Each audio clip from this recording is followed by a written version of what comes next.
Akhirnya Ustadz Khalid Basalamah angkat suara soal undangan KPK. Menjawab berita miring dan fitnah di medsos, beliau klarifikasi langsung di channel resminya saat roadshow Tanya Ustadz. Berikut pernyataannya. Simak baik-baik. Pada saat teman-teman KPK meminta saya untuk datang, saya datang sebagai bentuk ketaatan kepada pemerintah. Dan itu adalah kewajiban untuk saya datang, gitu ya. Tapi yang perlu digarisbawahi, saya datang bukan sebagai tersangka, teman-teman sekalian. Ya.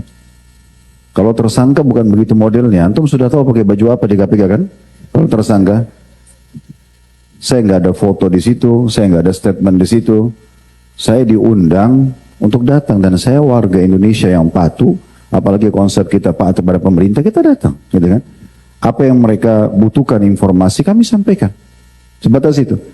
Jadi tidak ada hubungannya antara saya dengan korupsi itu ya. Jauh sekali. Saya bukan Menteri Agama, saya bukan ex-Menteri Agama, saya bukan staf di Kementerian Agama yang mengurus semua ini. Saya tidak ada hubungannya. Saya salah satu praktisi di lapangan yang kebetulan Allah amanahkan travel juga melaksanakan ibadah haji.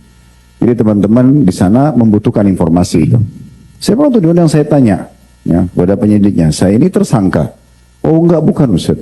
Bukan. Kami hanya datang untuk Ustaz diundang untuk kita tanya-tanya.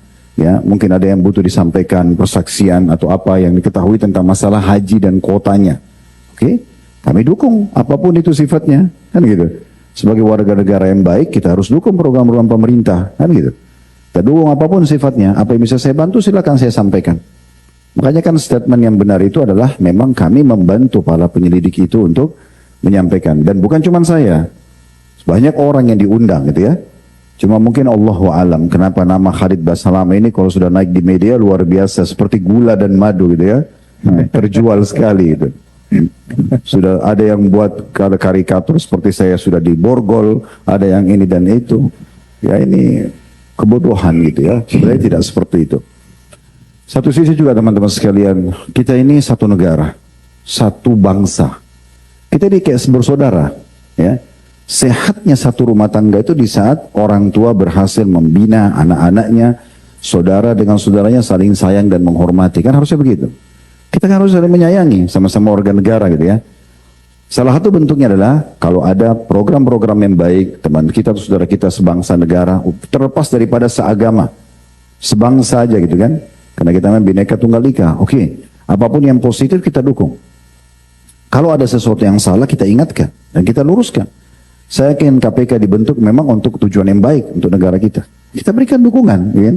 Kalau ada informasi yang butuh kita ditanyakan, sampaikan, gitu ya. Saya tidak, alhamdulillah, waktu diundang tidak menolak. Memang apa yang mesti dikhawatirkan? Tidak ada kesalahan, gitu ya. Saya tidak berbuat apa-apa, gitu.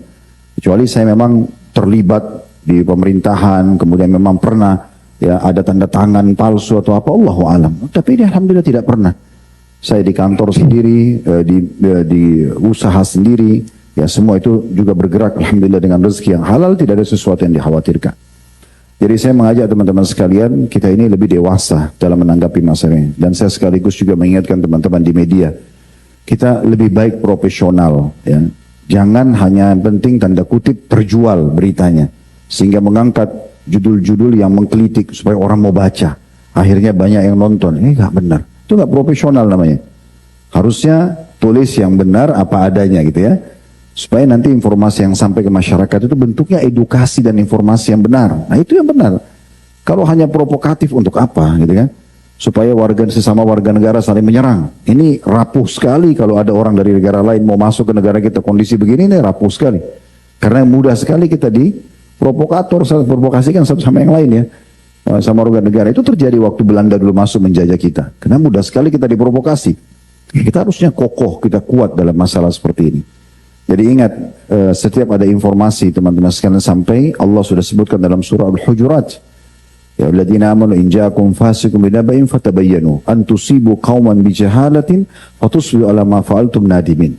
Hai orang beriman, kalau datang informasi simpang siur, belum kalian tahu kejelasannya, apalagi dari seorang yang fasik, nggak jelas gitu ya, maka jangan buru-buru diterima, jangan buru-buru disebarkan. Itu perkataan Ibnu Katsir 700 tahun yang lalu, pada saat menafsirkan surah Al-Hujurat ayat 6. Lalu Allah mengatakan, agar jangan sampai kalian menimpahkan satu musibah kepada satu kaum dan membuat kalian dan mereka juga menyesal. Kan gitu. Jadi teman-teman tidak usah terlalu mudah terpengaruh dengan media. Saya udah kenyang hadapin begini sebenarnya. Ya. Ada sedikit masalah apa, pokoknya kalau sudah Khalid Basalamah cuat, langsung jadi masalah. Ada banyak ikhwan, Ustaz, kenapa Ustaz tidak klarifikasi? Apa yang mau diklarifikasi? Untuk apa habis-habisin waktu dan umur untuk itu gitu? Untuk kita tidak melanggar gitu kan? Kita tidak melanggar untuk apa? Tidak ada sesuatu yang dikhawatirkan. Ya, seperti itu. Allahuakbar. Oke, Mas. Bismillah, berikut produk yang Sunnah in Hand rekomendasikan. Order sekarang, klik keranjangnya.